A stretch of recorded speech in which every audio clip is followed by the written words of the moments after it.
ان پہ جب فرد جرم عائد ہونی تھی وہ وزیر اعظم بن گئے, جی کیس مک گئے, ان کے صاحبزادوں کے کیسز بھی ختم ہو گئے. وہ ڈار صاحب جو گئے تھے وزیر اعظم کے جہاز سے, جی وہ وزیر اعظم کے جہاز سے واپس آئے. صحیح. دیکھیں نا یہ انہونیاں بھی ہوئی اس ملک میں, اور وہ بھی وزیر خزانہ پھر یہ بن مت گئے. بھولیے کہ جو آئی ایم ایف کا وفد تو میرا پاکستان خیال ہے تحریک آج انصاف ایک کو چیئرمین کو نہیں مل نہیں کر ایک گیا ایک تھا, کمی رہ گئی ہے. آج کاؤنٹ کیجئے نا. آج ایک کمی رہ گئی ہے. انہیں چاہیے تھا کہ وہ اسپیکر باکس میں گیلری میں مولانا فضل الرحمان کو بٹھاتے اور دعا بھی کراتے, ساتھ حلوہ بانٹتے کہ جناب بہت اچھی کارکردگی 16 مہینے رہی ہے. انہوں نے کہا جی میرا مشکل ترین دور تھا. وہ بھائی آپ کا مشکل ترین دور تھا, آپ وزیر اعظم تھے, آپ نے کتنے دورے کیے, بہت بڑے بڑے وفد لے کر آپ جاتے رہے. آپ کے وزیر خارجہ صاحب جو ہیں وہ تو جہاز سے اترے ہی نہیں, انہوں نے تو لگتا ہے کہ پوری پکنک منائی ہے. تو اب لوگوں کی فکر تو آپ کو تھی نہیں. یہ جو اتنے بل پاس کیے ہیں, 100 سے زیادہ بل پاس کیے ہیں, کوئی عوامی فلاح کا بل ہے, عوام کے لیے تو کوئی بل پاس نہیں ہوا. تو برلا صاحب جو پچھلی گورنمنٹ کی کارکردگی رہی ہے حضور والا, اس پہ بھی بات کیجئے نا. دیکھیے نہیں کون سی کارکردگی, آئی ایم ایف یہ کہہ رہے ہیں کہ جو ہماری پالیسیز تھیں اس پہ پچھلی گورنمنٹ نے تو عمل ہی نہیں کیا. اس پہ بھی تو آج بات کر لیتے ہیں نا, جب ہم کارکردگی پہ بات کر رہے ہیں تو پھر آج اس کارکردگی پہ بات کرتے ہیں. انہوں نے بڑی ایک بات کی ہے میاں شہباز شریف صاحب نے. انہوں نے کہا جناب ہماری حکومت کو آتے ہی سیلاب پڑ گیا.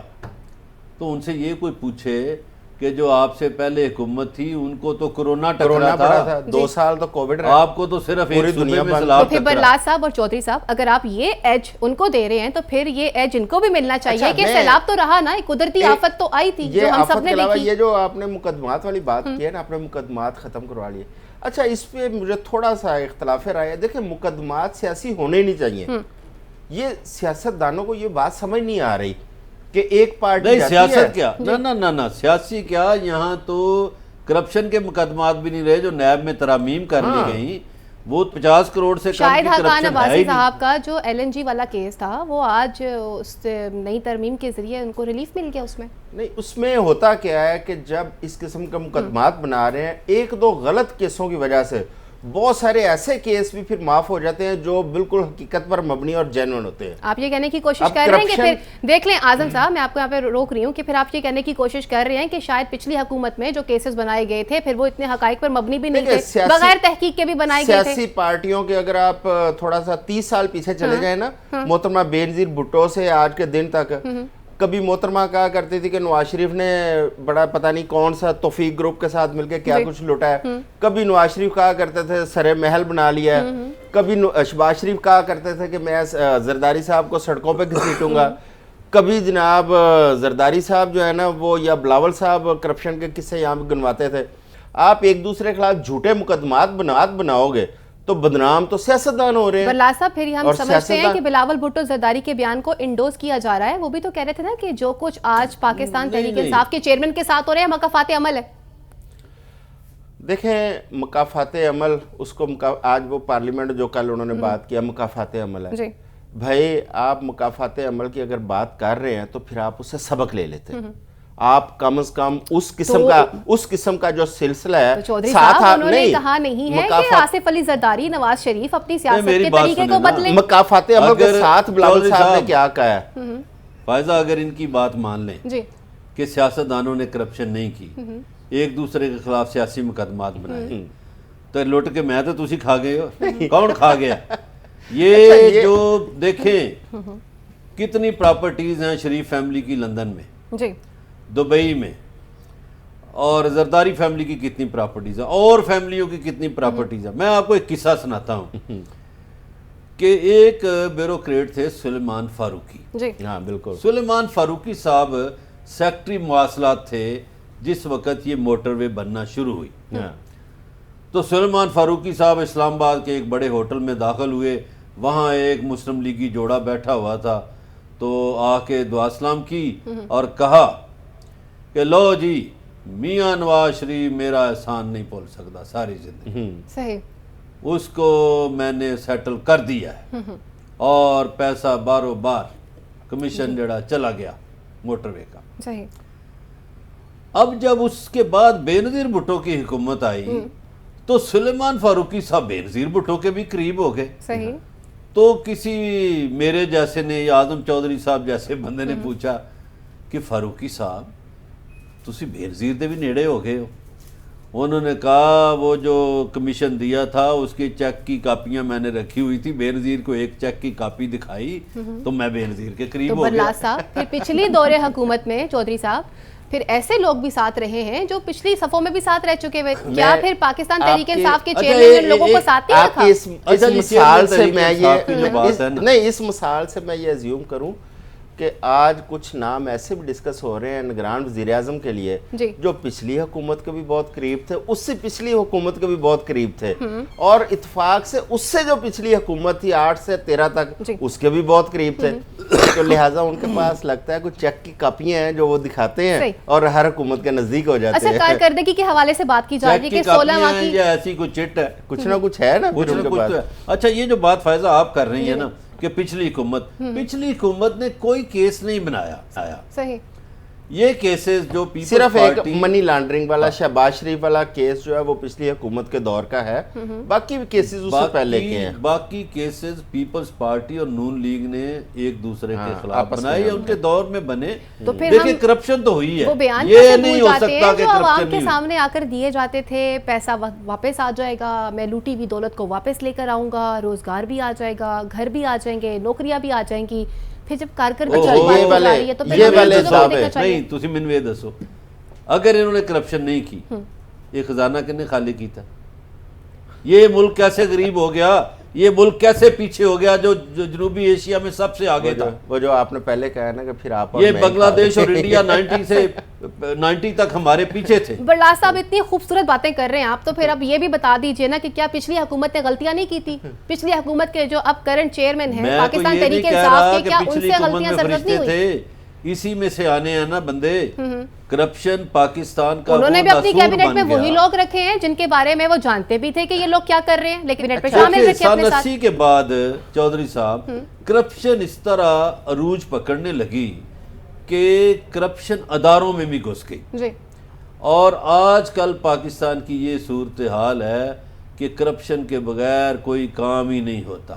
وہ جو ایک ہمارے بزنس مین کہتے ہیں نا کہ فائل نو پہیے لانے پہنتے ہیں, وہ پہیے لگانے پڑتے ہیں. اچھا, میں یہ جو آپ نے بات کی نا کہ کیا یہ سارے کرپٹ نہیں ہیں, بات یہ ہے برلاس صاحب کرپٹ ہوں گے, بالکل ہوں گے کیسز. میں نہیں کہتا کہ سارے جھوٹے بنے ہیں, بات یہ ہے کہ اگر آپ نے 4 جینون کیس بنائے ہیں, ایک آپ نے جھوٹا کیس بنایا ہے نا, وہ 4 کیسوں کے اوپر پانی پھیر دیتا. صحیح. میرا کہنے کا مقصد یہ ہے کہ جو اوریجنل جینون جنہوں نے کرپشن کیا یا ملک کو نقصان پہنچایا ان پہ مقدمات بنائے. مقدمہ اتنا مضبوط ہونا چاہیے, اس کا چلان اتنا مضبوط ہونا چاہیے کہ پھر وہ قانون کے دائرے سے نکل نہ پائے. لیکن جب آپ جھوٹے مقدمے بناتے ہیں پھر باقی مقدمات جو ہے نا وہ بھی شکوک و شبہات کا شکار ہو جاتے ہیں, جس کا فائدہ کرپٹ آدمی کو پہنچتا ہے. صحیح. اچھا, ایز اے پرائم منسٹر آپ دونوں نے as a prime minister Shehbaz Sharif کو کیسا پایا, ان کی حکمت عملی آپ نے کیسی دیکھی ہے؟ آپ کیا سمجھتے ہیں کہ ان کی جو لیڈ کرنے کی جو پاور تھی, جس طرح سے وہ آگے آئے تھے, اچھے طریقے سے پرفارم کر کے جا رہے ہیں؟ میں نے تو اپنی لائف میں اسے تابعدار وزیر اعظم نہیں دیکھا جتنی تابعداری سے میں سمجھی شاید آپ وسیم اکرم پلس نہ کہہ دیں, کیونکہ ایک وسیم اکرم پلس ہم دیکھ چکے ہیں. اچھا, آپ کاؤں کو الگ خوش کیا ہے, اور دوسرا وہ جن کو کہتے تھے نا میں گھسیٹوں گا اور کرپشن کے نکالوں گا, ان کی بڑی تابعداری کی ہے. آج بھی ان کی بڑی تعریفیں کو پل باندھے ہیں. تو باقی پارٹیوں کی بھی تعریفیں کرتے ہیں نا میاں صاحب, پیپلز پارٹی کی تو بہت تعریفیں کی. انہوں نے تعریف نہیں کی, آج انہوں نے باقاعدہ بلاول بھٹو زرداری کی بھی تعریف کی ہے. انہوں نے کہا کہ جی اتنا اچھا کام کیا, آپ کو دیکھیں ایک کریڈٹ دینا چاہیے. اپنی سگی بھتیجی مریم نواز کی انہوں نے آج تک تعریف نہیں کی, لیکن بلاول بھٹو نے ان کی تعریف کی اور انہوں نے بلاول بھٹو کی تعریف کی ہے. آج کی اگر ہم تعریفوں کو دیکھیں نا تو مجھے تو لگ رہا تھا کہ دونوں صاحبان ایک دوسرے کو اپنی اپنی پارٹی میں شمولیت کی دعوت دے رہے ہیں. تو بلاول بھٹو زرداری نے دے دی نا, جب نوید قمر کے حوالے سے بات کی گئی انہوں نے کہا ہماری پارٹی میں آ جائیں. دعوت کیا دے رہے ہیں, ایک ہی پارٹی ہے. اور اس پہ شاہد خاقان عباسی کا جو تبصرہ ہے وہ بڑا دلچسپ ہے کہ یہ پارلیمنٹ مفلوج ہے. آپ دیکھیں چودھری صاحب, جو پارلیمنٹ 1985 میں تھی اس کی کارکردگی کا لیول کیا تھا, 1988 میں کیا تھا, آہستہ آہستہ ہماری پارلیمنٹ کی کارکردگی بری ہوتی گئی, اور بات راجہ ریاض تک آ گئی کہ ایک ایسا اپوزیشن لیڈر جو حکومتی کشتی میں بیٹھا ہوا یہ دعوے کرتا پھر رہا ہے کہ میں اپوزیشن لیڈر. اچھا میں فائزہ آپ کی برلاس صاحب سے ایک تھوڑا سا نا میں وہ پوچھنا چاہوں گا کیونکہ ان کا نا پارلیمنٹ کے ساتھ بڑا انٹریکشن ہے اسلام آباد میں. برلاس صاحب یہ انہوں نے بڑے جو بل پاس کیے ہیں بے تحاشا بل, ان میں اتنی کیا افراتفری تھی, اتنی جلدی کیا تھی کیونکہ آپ پارلیمنٹ کے ساتھ خاصا آپ کا رابطہ ہے, تو یہ اس پہ تھوڑا سا ہمیں گائیڈ کریں کہ یہ بلوں والی کیا سٹوری ہے. بہت سے بلوں پہ آپ کو پتہ ہے لڑائیاں ہوئی ہیں. یہ جو یونیورسٹیوں کے بل پاس ہوئے اس میں وہ جو پیپلز پارٹی کے مندو خیل صاحب ہیں ان کی بہت رانا تنویر سے لڑائیاں ہوئیں اور ممبران کی ہوئیں, لیکن بل دھڑا دھڑ منظور ہوتے رہے. اچھا جو بل آج شاہد خاقان عباسی صاحب نے بھی یونیورسٹیوں کے بلوں اچھا شاہد خاقان عباسی صاحب کی بات کر رہے تھے برلاس صاحب بھی, تو شاہد خاقان عباسی صاحب نے پچھلے 5 سال کو کوٹ کر کے بات کی ہے. اس میں یہ مت بھولیے انہوں نے پچھلی گورنمنٹ کو بھی ذکر کیا ہوا ہے. آپ سارا ہی کریڈٹ جو ہے نا وہ یہ سارا ہی غصہ ایک طرف نہ رکھے نا, پارلیمنٹ پورا ٹینیور انہوں نے بات کی ہے, درست کہہ رہی ہیں آپ. لیکن بل پاس ہوئے ہیں فائزہ, یہ آخری 1-2 ماہ کے اندر لا تعداد بل پاس ہوئے ہیں. آج بھی ایک بل پاس ہو گیا جانے سے پہلے. اصل جو اس میں حقیقت سنیں کیا ہے, سر پوائنٹ یہ ہے کہ کیونکہ مجھے یہاں پہ مختصر سی بریک لینی ہے, بریک کے بعد واپس آتے ہیں.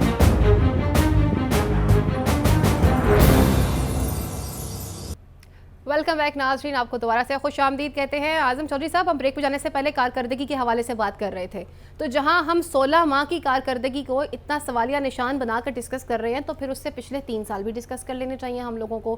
کیا وہاں پر غلطیاں نہیں ہوئیں؟ دیکھیں وہ جو 3.5 سال کی کارکردگی تھی وہ بھی کوئی اس قابل نہیں تھی کہ ان کو تمغہ دیا جائے, بلکہ لوگوں میں تو غصہ پایا جاتا تھا. انہوں نے بھی لوگوں کا جینا حرام اس وقت بھی کر دیا. دیکھیں بے روزگاری اس وقت بہت ہوئی ہے, لوگ بے تحاشا اداروں سے, ایون کہ میڈیا سے, آپ کو یاد ہوگا میڈیا سے لاتعداد لوگ جو ہیں اس وقت ڈاؤن سائزنگ اور رائٹ سائزنگ کے نام پہ ان کو بے روزگار کیا گیا, اور بھی باقی انڈسٹری میں بھی. اس کے ساتھ ساتھ آپ اوورآل دیکھیں ملک میں کوئی ایسا قابل ذکر آپ کو پروجیکٹ نظر نہیں آئے گا جو انہوں نے بنایا ہو جس کو آپ تذکرہ کر پائیں. ایون کہ ان کی ایویشن کی انڈسٹری کا ایک بہت بڑا ایک ڈیزاسٹر تھا ایویشن کے. اس وقت منسٹر نے وہ پائلٹس کے حوالے سے ایک ایسا بیان دیا کہ پاکستان کے PIA کو, ایویشن انڈسٹری کو ناقابل تلافی اس کا نقصان پہنچا. پنجاب میں آ جائیں, پنجاب کے جو 3.5 سال ہیں, میں سمجھتا ہوں کہ یہ پنجاب کے ساتھ کوئی دشمنی یا بدلہ لیا گیا تھا.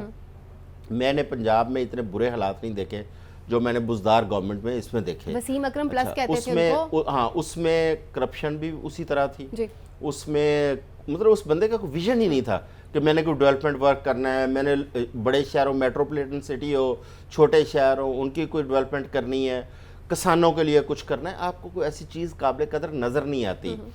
اچھا اس کے ساتھ ساتھ اکانومی بھی اس وقت اتنی اچھی صورتحال نہیں تھی. وہ تو خیر ہم کمپیئر کر رہے ہیں نا 16 ماہ اور 3.5 ماہ, اس میں اگر اوورآل ہم کمپیئر کرتے ہیں تو یہ تو اس سے بدتر ثابت ہوئے ہیں نا, جس کی وجہ سے اگر وہ گورنمنٹ نہ جاتی, اگر وہ گورنمنٹ نہ جاتی تو کیا وہ سٹیپ یہ والی گورنمنٹ نہ لیتی؟ نہیں, میں آپ کو بتاتا ہوں, اگر وہ گورنمنٹ نہ جاتی, PTI کی گورنمنٹ کا ٹینیور پورا ہوتا, میں آپ کو پورا سوک سے کہہ رہا ہوں PTI کا ٹکٹ لینے والا شاید کوئی نہ ہوتا جو اس وقت کارکردگی. لیکن ان لوگوں نے جس طریقے سے گورنمنٹ لی, اس کے بعد جن دعووں کے ساتھ آئے اور 16 مہینے جس طرح گزارے, اس کو اگر ہم کمپیئر کرتے ہیں تو 3.5 سال سے یہ 16 ماہ بہت بھاری ہیں. صحیح, یہ اصل بات ہے. جی برلاس صاحب, آپ کتنا اتفاق کرتے ہیں اس بات سے؟ میں کیسے اتفاق کروں, میں تو یہ کہوں گا کہ وہ کفن چور تھے, یہ مردہ ہی بیچ دیتے ہیں. لیکن آپ نے تسلیم کر لیا نا کہ کیسے کفن چور تو تھے نا. وہ بات یہ ہے کہ ٹھیک ہے عثمان بزدار جو تھے وہ ویژنری آدمی نہیں تھے, بات بالکل درست ہے کہ محمود خان ویژنری آدمی نہیں تھے جو انہوں نے وزراء اعلیٰ بنائے. لیکن اس کارکردگی کو ہم کہاں پھینکے کہ وہ ٹیکسٹائل انڈسٹری جو 1990 سے بند تھی وہ چلنا شروع ہو گئی. وہ کس دور میں چلنا ہوئی؟ PTI کے دور میں چلنا شروع ہوئی. وہ کسان جو بدحال تھا وہ خوشحال ہو گیا. تو اس ٹینیور میں کووڈ نہیں تھا؟ گزارش تو سنیں نا, اسی ٹینیور میں لوگوں کی غریبوں کا خیال کرتے ہوئے صحت کارڈ کا اجرا کیا گیا. کیا صحت کارڈ کا اجرا کوئی بری بات تھی؟ نہیں, وہ بہت اچھا اقدام ہے. ان کی کارکردگی کو آپ جب ناپتے ہیں نا, تولتے ہیں, چودھری صاحب پھر یہ حساب لگائیں کہ 2 سال رہا اس دور میں, اور کرونا کو جس طرح ٹیکل کیا گیا، پوری دنیا میں تعریف کی گئی اس کی. صحیح. تو میں سمجھتا ہوں کہ اگر وہ گورنمنٹ جو تھی اچھے طریقے سے کرونا کو ٹیکل نہ کرتی تو شاید یہاں لاشوں کے انبار لگ جاتے. تو ہم نے سیلاب متاثرین کی بھی کافی اور مدد کی ہے. پھر اگلے ٹاپک کی طرف بڑھتے ہیں. یہ جو کریڈٹ FATF کا لینے کی کوشش کی آج بلاول بھٹو زرداری نے، یہ سارا کام تو حماد اظہر نے کیا تھا. جی. اور وہ جو GHQ میں ایک سیکشن بنا ہوا تھا ایک میجر جنرل کی قیادت میں، انہوں نے تو ساری کارکردگی سارا کام ہو چکا تھا. اب انہوں نے کر لیا کہ جی وہ میں نے تختی لگا دی. انہوں نے جو کارکردگی دکھائی ہے نا، ان کے آپ نے منصوبوں کی بات کی ہے نا، ان کے منصوبوں پہ تختیاں انہوں نے لگائی ہیں. کیا یہ جو آپ کے سمنا آباد اور گلشن راوی میاں اسلم اقبال نے کام نہیں کروائے؟ اس پہ تختیاں کس کی لگ رہی ہیں؟ اور اس طرح کے منصوبے ہیں. اسلام آباد میں بڑے سیاست تو کی ہے ہم سب لوگوں نے. اچھا لیٹسٹ تو اپڈیٹ ہے اب لگانے تک سے کی. تو کارکردگی نہیں ہوتی. اعظم صاحب لیٹسٹ اپڈیٹ ہے، پرائم منسٹر نے اپنی اسمبلی ڈیزالو کرنے کی جو سمری ہے وہ پریزیڈنٹ آف پاکستان کو پہنچا دی ہے، سائن کر دیا گیا اس پہ. سب سے بڑا جوک آف دی ڈے ہم کہتے ہیں، میں سمجھتا ہوں جوک آف دی ایئر. جی.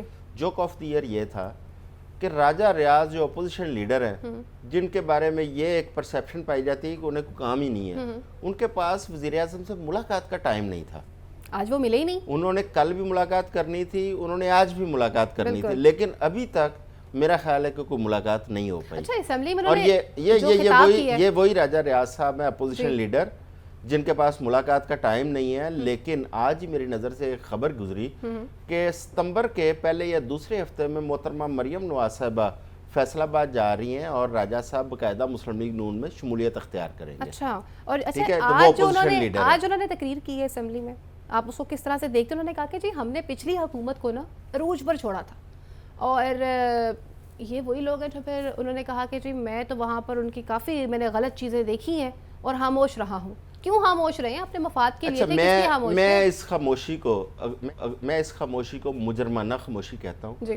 جب آپ اقتدار میں ہوتے ہیں، جب آپ کی ذمہ داری ہوتی ہے، آپ اسمبلی میں گئے ہیں عوامی مینڈیٹ سے، آپ اسمبلی میں لوگوں کے ووٹوں سے گئے ہیں اور لوگوں کے کام کرنے کے لیے گئے ہیں. اگر آپ اسمبلی میں اس وقت اپنا رول پلے نہیں کرتے، آپ اٹھ کے بات نہیں کرتے، لوگوں کے عوام کی بات نہیں کرتے، تو آپ کی مجرمانہ خاموشی ہے. نہیں تو کیا یہ دھوکہ نہیں ہے کہ آپ کسی اور پارٹی کے ٹکٹ سے جیت کے آئیں پھر آدھے راستے میں بک جائیں یا اپنے آپ کو بیچ دیں یا علیحدہ کریں؟ آپ میں اگر اتنی اخلاقی جرت تھی تو آپ استعفیٰ دے کے الیکشن لڑتے. اور میں سمجھتا ہوں یہ 16 ماہ میں راجہ ریاض نے اپوزیشن نہیں کی، اپوزیشن ایک خاتون سائرہ بانو نام کی وہ کرتی ہے. بالکل میں متفق ہوں. ایک خاتون نظر آئی ہے جو پارلیمنٹ میں بول رہی تھی. درست بات ہے. وہ لگتا تھا کہ وہ ہمیشہ ہر ایشو پہ آواز بھی اٹھائی، اس کو ہائی لائٹ بھی کیا، اس پہ ڈسکشن بھی کی ہے. اچھا نگران وزیر اعظم کے حوالے سے آج ایک اپڈیٹ دیکھنے کو نظر آئی کہ ایک لسٹ میں نیا نام ایڈ ہو گیا، اور ایک ایسا نام آیا کہ جس کے حوالے سے یہ کہا جا سکتا ہے کہ پاور کوریڈور کے کافی قریب سمجھے جاتے ہیں وہ. آپ اس بات سے کتنا اتفاق کرتے ہیں؟ حفیظ شیخ صاحب کا نام جو ہے وہ سائٹ پر ہو گیا ہے. 2 نام آئے ہیں، ایک نہیں آیا. پیپلز پارٹی نے 2 نام ڈیسائیڈ کیے ہیں، دونوں سگے بھائی ہیں. سابق چیف جسٹس تصدق جیلانی اور ان کے بھائی جلیل عباس جیلانی، دونوں سگے بھائی ہیں. وہ یہ سابق بیوروکریٹ ہیں، یہ سیکٹری خارجہ بھی رہے ہوئے ہیں اور امریکہ کے اندر سفیر بھی رہے ہیں. یہ پیپلز پارٹی نے نام دیے ہیں. لیکن ان ناموں کے بعد آپ نے شاید بلاول صاحب کی جو پریس کانفرنس ہے اس پہ غور نہیں کیا. بلاول صاحب نے آج اپنی پریس کانفرنس میں جو بتایا ہے کہ ان کے ہاتھ بندھے ہوئے تھے، انہیں کام نہیں کرنے دیا جا رہا تھا، وہ بڑی مجبوریاں تھی، جکڑے ہوئے تھے. میرا خیال ہے ہاتھوں میں دورے بھی کرتے رہے، باہر بھی جاتے رہے. ہاں اس وقت جب اقتدار میں، وہی جو پہلے عرض کیا، جب اقتدار میں تھے، جب اس ہوائی جہاز کو ایئر فورس 1 کو انہوں نے رکشے کی طرح استعمال کیا، اس وقت تو انہوں نے قوم کو نہیں بتایا کہ ان کے ہاتھ بندھے ہیں، جکڑے ہوئے ہیں، ان کو کام نہیں کرنے دیا جا رہا. اس وقت تو وہ یہ کلیم کرتے تھے میں نے دنیا کے اتنے ملکوں کے دورے کیے ہیں، میں نے اتنے ملکوں دورے تو کیے ہیں، بلکہ انہوں نے جب انڈیا کا دورہ کیا تھا دورے تو کیے ہیں، کارکردگی کیا ہے. وہ اس میں 2 کلیم بڑے کیا کرتے تھے کہ ایک تو ان ملکوں کے ساتھ پاکستان کے روابط اسٹرانگ کیے ہیں، دوسرا کہ پاکستان میں بڑا پیسہ آ رہا ہے، پاکستان میں پتہ نہیں کہاں سے ڈالروں کی بارش. کیا امریکہ سے ہمارے تعلقات ٹھیک ہو گئے؟ نہیں ہوئے. نہ پاکستان میں پیسہ آیا، پاکستان انٹرنیشنلی تنہائی کا شکار ہوا. صحیح. تو دوروں کا فائدہ تو نہیں ہوا ہمیں. لیکن آج تو ایف اے ٹی ایف کا سارا کریڈٹ بلاول بھٹو زرداری لے کر جا رہے ہیں. یہ ابھی برلاس صاحب بتا تو رہے تھے ایف اے ٹی ایف کا کریڈٹ کیسے یہ لے سکتے ہیں. ایف اے ٹی ایف کا کریڈٹ دیکھیں سابقہ حکومت کے دور میں اس وقت جی ایچ کیو کے اندر ایک سیل بنایا گیا تھا. وہ جو اندر ایک سیل تھا اس میں اسٹیٹ بینک کی شامل تھا, اس میں ہمارے مختلف محکموں کے نمائندگان شامل تھے, اس میں ہماری افواج پاکستان تھی. انہوں نے دن رات ایک کر کے ایف اے ٹی ایف دن رات ایک کر کے پاکستان میں جو شرائط ایف اے ٹی ایف تھی ان کو پورا کیا. اور جب یہ گورنمنٹ آئی ہے اس کے آنے سے پہلے وہ اناؤنس کر دیا گیا تھا کہ تمام پاکستان نے شرائط مکمل کر دی ہیں, اور ان کے آنے کے بعد صرف ایف اے ٹی ایف کا ایک اعلان ہوا تھا کہ گرے لسٹ نکال دیا گیا. انہوں نے جو اعلان کیے تھے, جو وعدے کیے تھے قوم سے, وزیر اعظم شہباز شریف نے حکومت میں آنے سے پہلے کہا تھا ہم 6 ماہ میں معیشت درست کر, وہ معیشت درست ہوئی. لیکن آج انہوں نے خطاب کے دوران یہ بات کہی ہے کہ ہمارے جو تعلقات تھے دوسرے ممالک کے ساتھ وہ خراب ہو چکے تھے. چین کا حوالہ دیا انہوں نے, اور انہوں نے کہا کہ یہ تعلقات ہم نے ٹھیک کیے ہیں, پچھلی حکومت نے کوئی اچھا ایسا کام نہیں کیا تھا کہ جس کی وجہ سے ہمارے تعلقات ٹھیک رہتے ہیں. سارے سونے کے بنے ہوئے ہیں, انہوں نے تعلقات ٹھیک ہی ہیں, باقی کسی کے تعلقات ہیں ہی نہیں. اچھا مجھے آج تک ایک چیز کی سمجھ نہیں آئی. ہم سی پیک پاکستان کی میں سمجھتا ہوں کہ ایک لائف لائن کے طور پہ اس کو دیکھا جا رہا ہے جو پاکستان کی اکانومی کو ایک سپورٹ کرے گی اور دعام بخشے گی. لیکن ہمیں آج کے دن تک یہ الزام ضرور لگایا گیا ہے کہ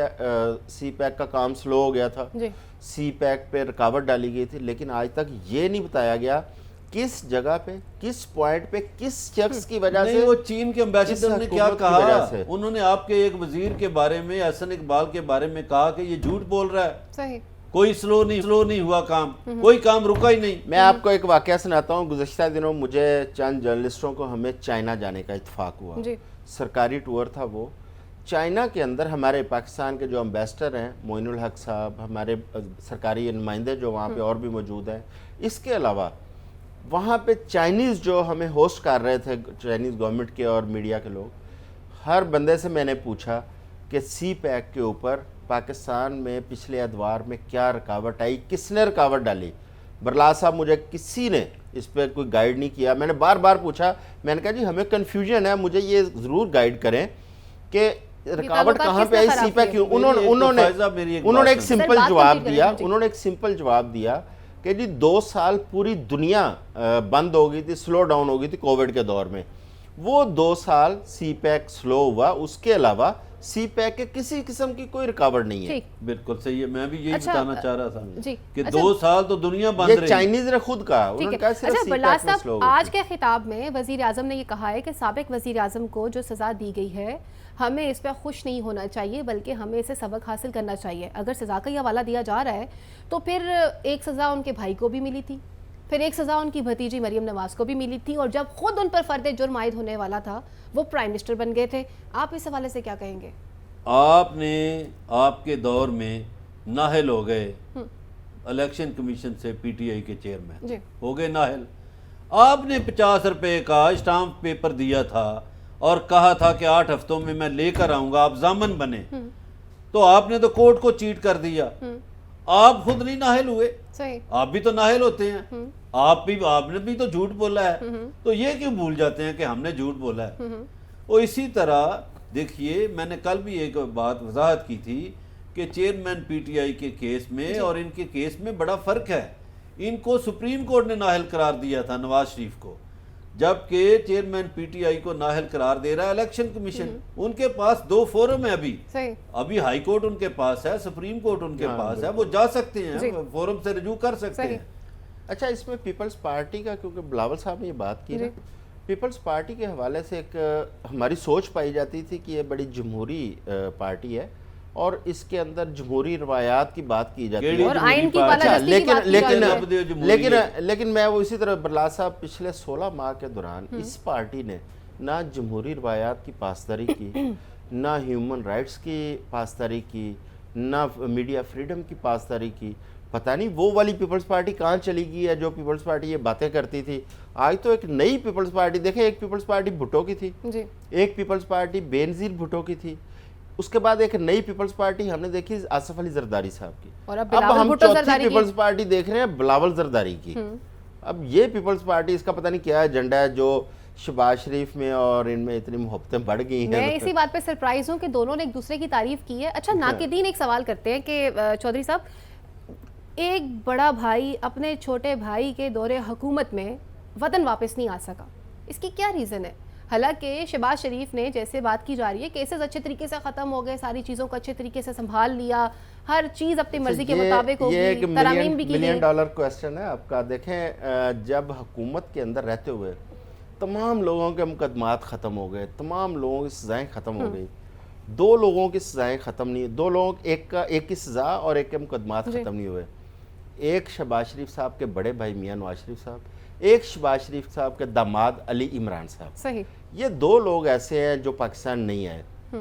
اب ان کے پاس ایک بڑا گولڈن چانس تھا کہ ان کے باقی مقدمات ختم ہو گئے ہیں, ایک مقدمے کے اندر وہ کنوکٹڈ ہے, وہ اپنی بھائی کی وزارت عظمیٰ میں پاکستان آتے, ان کے گھر کو, ان کی جاتی عمرہ کو یا مال ٹاؤن کو ایک سب جیل قرار دیا جاتا, اپنے گھر میں رہتے, ان کی کنوکشن کے حوالے سے یہ کوشش کرتے, ان کی کنوکشن ختم ہوتی تو لہٰذا وہ سیاست کرتے اور یہاں پہ رہتے. اسی طرح وہ علی عمران ہے. لیکن میرا خیال ہے کہ سم تھنگ فشی, کچھ نہ کچھ ایسے معاملات ہیں جو تھوڑا تھوڑا کوئی غبار جب بیٹھے گا نا تو پھر چیزیں سامنے آئیں گی. اس میں کچھ جرائم کی نوعیت ایسی کہہ سکتے ہیں, دوسرا کچھ نیتوں کی وجہ سے کہہ سکتے ہیں کہ کس کو آنا چاہیے تھا, کس کو نہیں آنا چاہیے تھا. بلال صاحب, یہ بھی کہا جا رہا ہے کہ جہاں شہباز شریف صاحب نے اپنی سی وی ڈیلیور کرنی تھی وہ اچھے طریقے سے کر چکے ہیں, وہ اپنا کام بخوبی طریقے سے کر کے جا رہے ہیں. کتنا اتفاق کرتے ہیں. بات آپ کر رہے تھے, میں اس کا جواب ہاں جی, ہاں جی, بڑے میاں کیوں نہیں واپس آ رہے؟ برادران یوسف کا قصہ سنا ہے نا, جی جی, ایک شعر ہے کہ آ رہی ہے چاہے یوسف سے صدا, دوست یہاں کم ہیں بھائی بہت. جی جی, ٹھیک ہے, تو برادران یوسف نے جو کیا تھا یوسف کے ساتھ, وہی میاں شہباز شریف میاں نواز شریف کے ساتھ کرتے رہے ہیں. صحیح, سی وی انہوں نے ڈیلیور جو کیا ہے وہ قوم کا بچہ واقف ہے, وہ کس کی تعریف کرتے ہیں کس کی نہیں. یہ ایسے ہی ہے مثال کہ میں ادھر ایک ٹاؤن کا ناظم بن جاؤں اور میں کہوں جی داتا ٹاؤن کا ناظم بن جاؤں, چھوٹے بھائی کو فائدہ دے گا. داتا ٹاؤن کا ناظم بن جاؤں اور میں کہوں گا جی وہ جو ایس ایچ او ہے نا اس نے کہا سارا کام بہت. تو بلال صاحب بتا دینا, بریک پہ جانا ہے, بڑا بھائی چھوٹے بھائی کو فائدہ دے گا؟ کیوں دے گا, اس نے دیا تھا اپنے دور میں. یہاں پر وقت ہوا چلتا ہے ایک مختصر سی بریک کا, اور بریک کے بعد واپس آئیں گے اور پیمرا ترمیمی بل سے بات کریں گے.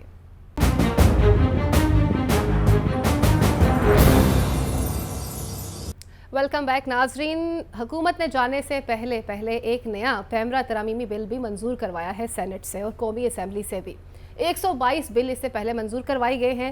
اعظم چودھری صاحب, آج ایک نیا جو بل منظور کروایا گیا ہے, صحافیوں کے حوالے سے کافی مریم اورنگزیب صاحبہ نے باتیں کی ہیں, تو یہ آپ کی طرف ڈائریکٹ آنے کا صرف مقصد یہ تھا کہ ایک سوال آپ نے بھی پوچھا تھا اور اس سوال کے بعد آپ کو فارغ کر دیا گیا تھا. آج اس نئے پیمرا ترمیمی ایکٹ کے حوالے سے آپ کیا کہیں گے؟ چلیں جی, وہ تو ایک میرا ذاتی معاملہ ہے اور وہ ساری چیزیں اب بہت ڈسکس ہو چکی ہیں. نہیں, ہم ایز اے جرنلسٹ بات کر رہے ہیں, دیکھیں وہ بھی صحافی کمیونٹی کی بات کر رہے ہیں. وہ چیزیں بہت ڈسکس بھی ہوئی ہے اور میں جرنلسٹ کمیونٹی چاہے وہ پاکستان کی ہو چاہے انٹرنیشنل ہو, انہوں نے اپنا بڑا بھرپور رول پلے کیا تھا اس کے اوپر, جو حقائق تھے وہ سامنے لیا. اچھا جی, جو ترمیمی بل ہے اس میں 2-3 چیزیں امپورٹنٹ ہیں.